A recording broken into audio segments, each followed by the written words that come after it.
사랑하는 성도 여러분, 역사를 잊은 민족에게는 미래가 없다고 유명한 말을 한 분이 계십니다. 지난 일제강점기 시대의 독립운동가이자 민족사학자였던 단재 신채호 선생님은 자신이 나라를 사랑하려거든 역사를 읽을 것이며 자녀에게 나라를 사랑하게 하려거든 역사를 읽게 하라라고 말합니다. 영토를 잃은 민족은 재생할 수 있어도 지난날의 역사를 잃은 민족은 재생할 수 없다고 말씀하시면서 지난날의 우리나라의 역사를 기억하라고 되새기라 하였습니다. 우리 대한민국의 역사는 조상들이 살아온 냉혹하고 참혹한 인간 세상의 철저한 발자취였습니다. 역사를 되돌아보면 평균 5년에 한 번씩 외세 침략을 받았어요. 그럼에도 불구하고 우리 민족은 굳건하게 견디고 이겨냈습니다. 이수진 장군, 연개송은, 을지문덕장 같은 장군들이 중국과 외적을 물리치는 자랑스러운 역사도 있었지만 남한 산성에서 인조가 청나라에 항복하면서 3번 절하고 머리를 땅에 9번씩 조아려야 했던 치욕스러운 역사도 있었습니다. 강제로 일본과 한일 병합으로 나라가 강탈당해서 36년간 일본의 종노를 했던 비참한 역사도 있었습니다. 성경은 말합니다. 신명기서 16장 12절 24장 22절에 너는 애굽 땅에서 종되었던 것을 기억하라 라고 말합니다. 또 신명기 32장 7절에 옛날을 기억하라, 역대의 연대를 생각하라, 내 아버지에게 물으라, 그가 내게 설명할 것이요 내 어른들에게 물으라, 그들이 내게 말하리라 하며 역사의 중요성을 말씀합니다. 이스라엘 너희가 430년 동안 애굽에서 종살이하며 살았던 뼈저린 역사를 기억하며 다시는 절대 과오를 되풀이하지 말라고 강력하게 교훈하고 권면합니다. 지난날을 잊으면 역사는 다시 되돌아와 되풀이하게 됩니다. 어제가 김인현 1919년 3월 1일 독립만세운동을 일으킨 지 106년째 되는 기념일이었습니다. 당시 우리 선조들은 일제의 압박에서 해방하고자 독립만세운동을 일으켰습니다. 이 3.1 운동이 우리 민족이 일제의 식민 통치에서 벗어나고자 했던 숭고한 독립운동이었습니다. 이 만세운동은 하나님을 향한 우리 민족의 간절한 부르짖음의 기도였습니다. 당시 이를 주도했던 사람들 대부분이 기독교인이었습니다. 전국 교회를 중심으로 이 3.1 운동이 전국으로 퍼져나갔습니다. 그래서 가장 많은 피해를 본 것도 교회였고 우리 성도들이었습니다. 힘으로나 능력으로 감히 대항할 수 없었던 일본에 대하여 비폭력 무저항으로 독립운동을 했습니다. 어떻게 보면 가장 어리석고 무모한 일같이 보였습니다. 그러나 우리 기독교 믿음의 선진들은 이 3.1 운동을 하나님 앞에서 행하였고 역사의 주권자가 되시고 생사화복을 주장하시는 하나님만 바라보며 그 하나님 아버지 앞에 부르짖고 부르짖었습니다. 3.1 운동의 결과는 당시 처참하게 패배한 것만, 실패한 것만 같았습니다. 그러나 우리 하나님 아버지는 우리의 간절한 부르짖음을 들으셨고 26년 후에 대한민국은 일본의 식민지 지배에서 벗어나 해방을 찾게 되었습니다. 우리가 알지 못하고 크고 은밀한 일을 하나님 아버지께서 행하여 주셨습니다. 예레미야 33장 3절에 너는 내게 부르짖으라 내가 내게 응답하겠고 내가 알지 못하는 크고 은밀한 일을 내게 보이리라 약속하시며 반드시 이루어 주심을 믿으시기 바랍니다. 사랑하는 성도 여러분, 다윗은 매우 어려운 상황과 고난 속에서 하나님만의 존재를 인식하고 구원을 호소하는 모습입니다.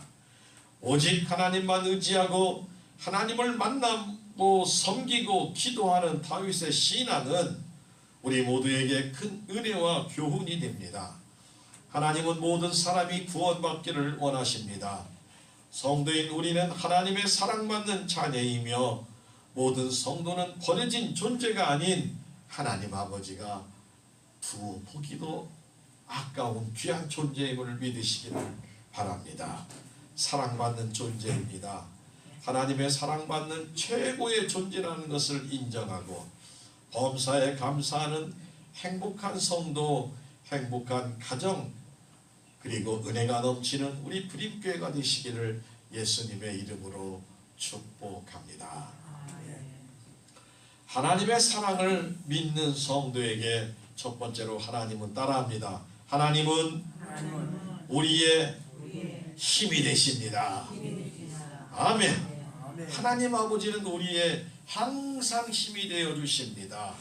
시편 43편 1절과 2절에 하나님이여 나를 판단하시되 경건하지 아니한 나라에 대하여 내 송사를 변호하시며 간사하고 불의한 자들에게 나를 건지소서. 주는 나의 힘이 되신 하나님이시거늘 어찌하여 나를 버리셨나이까. 내가 어찌하여 원수의 억압으로 말미암아 슬프게 다니나이까 라고 말씀합니다. 사랑하는 성도 여러분, 다윗은 그를 추적하는 적 사이에서 하나님의 공의의 재판을 베풀기를 기도하고 있습니다. 다윗은 적이 간사하고 불의한 것을 확인하면서도 저들의 부당한 공격에서 다윗 편에서 변론하며 구원하기를 기도합니다. 하나님은 다윗의 힘이 되시고 피난처가 되십니다.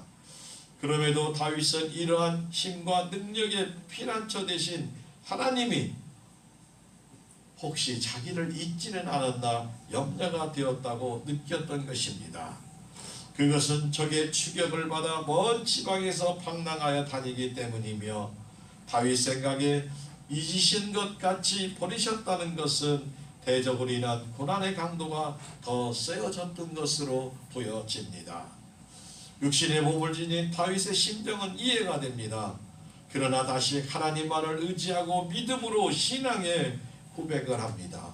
다윗은 아무리 어려워도 하나님에 대한 원망과 불평과 자포자기하는 성격이 아니고 오직 하나님만 바라보고 하나님의 긍휼하심과 역사하심을 기다리는 다윗과 같은 믿음의 용사, 신앙의 용사가 되어야 함을 우리에게 교훈하고 있습니다. 가장 현명한 사람은 어떤 사람일까요? 늘 배우려고 노력하는 사람입니다. 가장 겸손한 사람은 개구리가 되어도 올챙이적 시절을 잊지 않는 사람입니다. 환경이 변화가 되고 내 생활이 부하게 된다 해도 하나님의 은혜를 절대로 잊지 않기를 원합니다. 넉넉한 사람은 자기에게 주어진 목에 대해 불평, 불만이 없는 사람입니다. 강한 사람은 타오르는 욕망을 스스로 차지할 수 있는 사람이며 가장 존경받는 부자는 적재적소에 돈을 쓸 줄 아는 사람입니다. 가장 건강한 사람은 늘 웃는 사람이며 가장 훌륭한 자식은 부모의 마음을 상하지 않게 하는 사람입니다. 가장 좋은 인격은 자기 자신을 알고 겸손하게 처신하며 가장 훌륭한 삶을 사는 사람은 살아있을 때보다 죽었을 때 이름이 빛나는 사람입니다. 짧은 세상을 살면서 남에게 상처나 고통을 주지 말고 위로와 도움이 되는 삶을 살아야 합니다. 우리 주위의 이웃과 가난하고 소외된 작은 자들을 위로하며 삽시다. 위로받고 위로하는 위로의 사명자들이 모두 되시기를 바랍니다.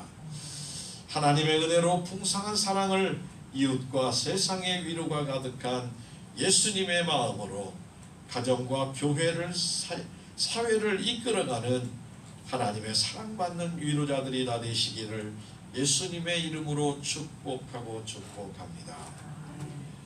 사랑하는 성도 여러분, 다윗은 2절에 주는 나의 힘이 되신 하나님이시거늘 다윗은 환경과 사람에게 철저히 버림받은 상태였습니다. 바로 이때가 다윗에게 위로와 힘이 되어주셨던 분은 바로 하나님 아버지가 되십니다. 이방신과 대조가 되는 강한 능력 있는 하나님을 믿고 바라보았습니다. 우리 아버지 하나님은 우리가 어려운 상황에서 구원을 청할 때 우리를 넉넉히 도울 수 있는 능력과 힘을 갖고 계신 분입니다. 우리의 문제와 고통을 우리의 강한 힘이 되시는 하나님께 기도하여 응답받고 하나님 사랑받고 하나님 안에서 행복을 누리시는 귀한 성도 여러분들이 다 되시기를 예수님의 이름으로 축복합니다. 두 번째로 하나님의 사랑을 믿는 성도에게 따라합니다. 하나님은 우리의 기쁨이 되십니다. 아멘. 하나님은 우리에게 기쁨이 되어 주신다고 약속합니다. 시편 43편 3절과 4절에 주의 빛과 진리를 보내시어 나를 인도하시고 주의 거룩한 산과 주께서 계시는 곳에 이르게 하소서. 그런즉 내가 하나님의 제단에 나아가 나의 기쁨의 하나님께 이르리이다. 하나님이여 나의 하나님이여 내가 수금으로 주를 찬양하리이다 라고 말씀합니다. 사랑하는 성도 여러분, 주님의 빛으로 인도하시고 주님의 진리로 우리의 마음을 인도하셔서 주님의 성산인 시온산에 이르고 그곳에 있는 성수인 주님의 장막에 이르게 하소서라고 다윗은 기도하고 있습니다. 하나님의 빛과 진리로 시온에 인도하실 때 하나님께 나아가 찬양하겠다고 고백을 합니다. 나의 큰 기쁨의 하나님은 내가 기뻐하는 하나님이라는 뜻입니다. 예루살렘에 이르러 하나님 성수에서 하나님을 배울 때 큰 기쁨이 덧취되어 수금으로 하나님께 찬양할 것을 다짐하는 신앙의 모습을 보여주고 있습니다. 살다 보면 누구의 인생이든 비가 오는 날이 있습니다. 실패하고 배신하고 좌절당하고 병과 고난과 절망의 비가 찾아오기도 합니다. 너무 고통스러운 시간이 될 때도 있습니다. 그러나 이상한 것은 인생의 찬비, 고통스러운 비를 맞을 때 비로소 연약한 나를 알고 이웃의 아픔을 이해할 수 있으며 하나님의 음성에 귀가 기울여지는 것입니다. 누구의 인생이든 햇빛 비치는 날도 있습니다. 영혼의 햇빛이 비치는 날이 오는 것이며 그날에는 기뻐하며 노래하며 사는 것입니다. 감사하며 사는 것입니다. 받은 은혜와 축복을 나누며 사는 것입니다. 신나게 사명을 감당하며 사는 것입니다. 그렇다면 이제 우리의 남은 인생은 어떻게 살아야만 할까요? 어느 지혜자는 말합니다. 할 일이 있거든 지금 하십시오. 오늘 하루는 맑지만 내일은 구름이 보일 줄 모릅니다. 어제는 이미 지나간 시간이고 내일은 아직 내 시간이 아닙니다. 사랑해야 될 사람이 있으면 지금 사랑한다고 고백을 하시고 미소를 짓고 웃고 싶으면 지금 웃어주시기를 바랍니다. 과거는 흘러갔고 미래는 하나님의 시간이며 오직 오늘 이 순간 이 시간만이 우리의 것이며 누구든지 인생의 마지막 그날이 있으며 성도는 무엇을 하든지 믿음으로 기도하며 감사로 하시면 됩니다. 하나님께서 인도하시고 하나님이 선하시고 기뻐하시는 선한 일에 동참하시기를 바랍니다.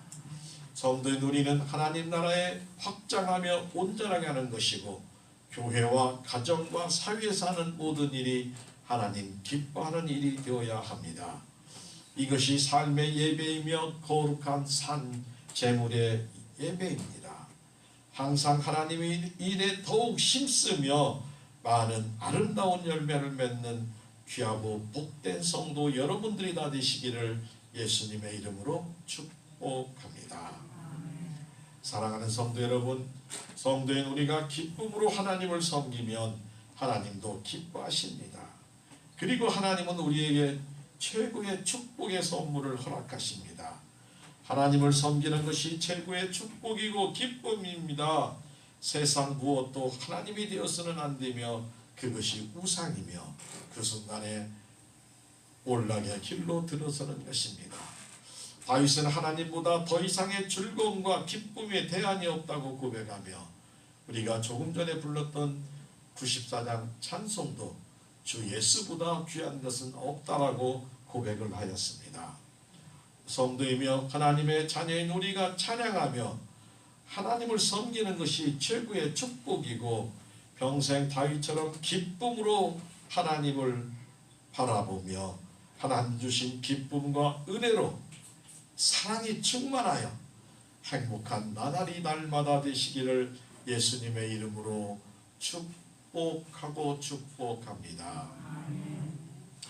하나님의 사랑을 믿는 성도에게 세 번째는 따라합니다. 하나님은 우리의 소망이 되십니다. 아멘. 시편 43편 5절에 내 영혼아 내가 어찌하여 낙심하며 어찌하여 내 속에 불안해하는가. 너는 하나님께 소망을 두라.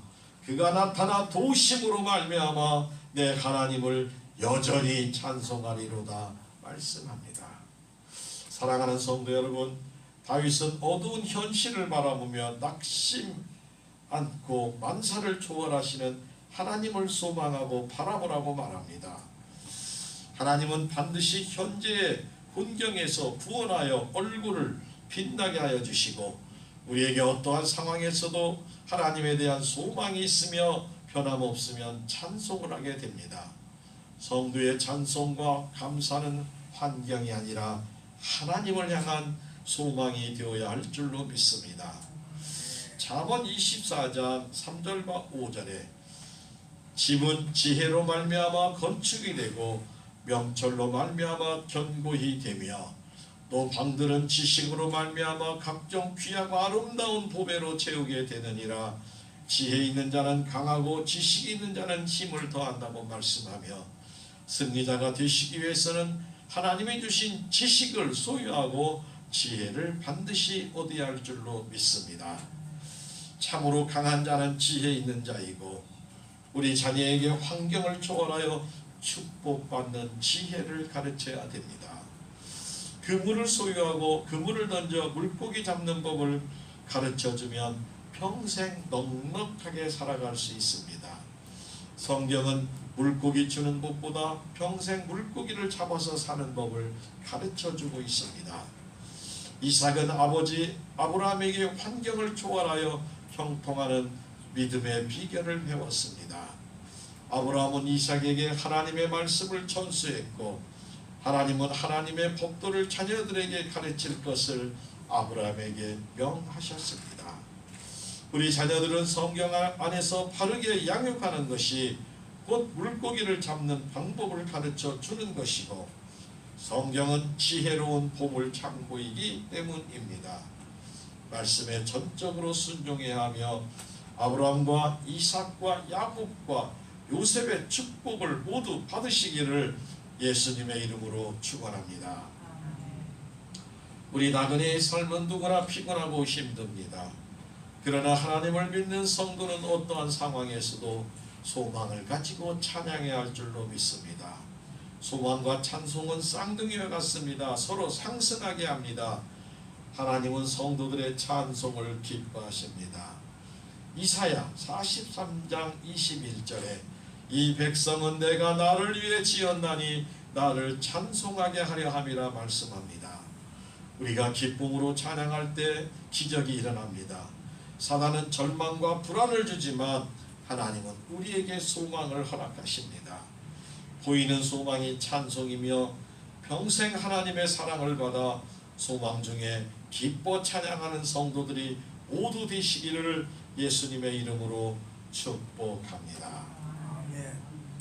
히브리서 10장 24절 25절에 서로 돌아보아 사랑과 선행을 격려하며 오해를 배하는 어떤 사람들의 습관과 같이 하지 말고 오직 권하여 그날이 가까움을 볼수록 더욱 그러하자라고 말합니다.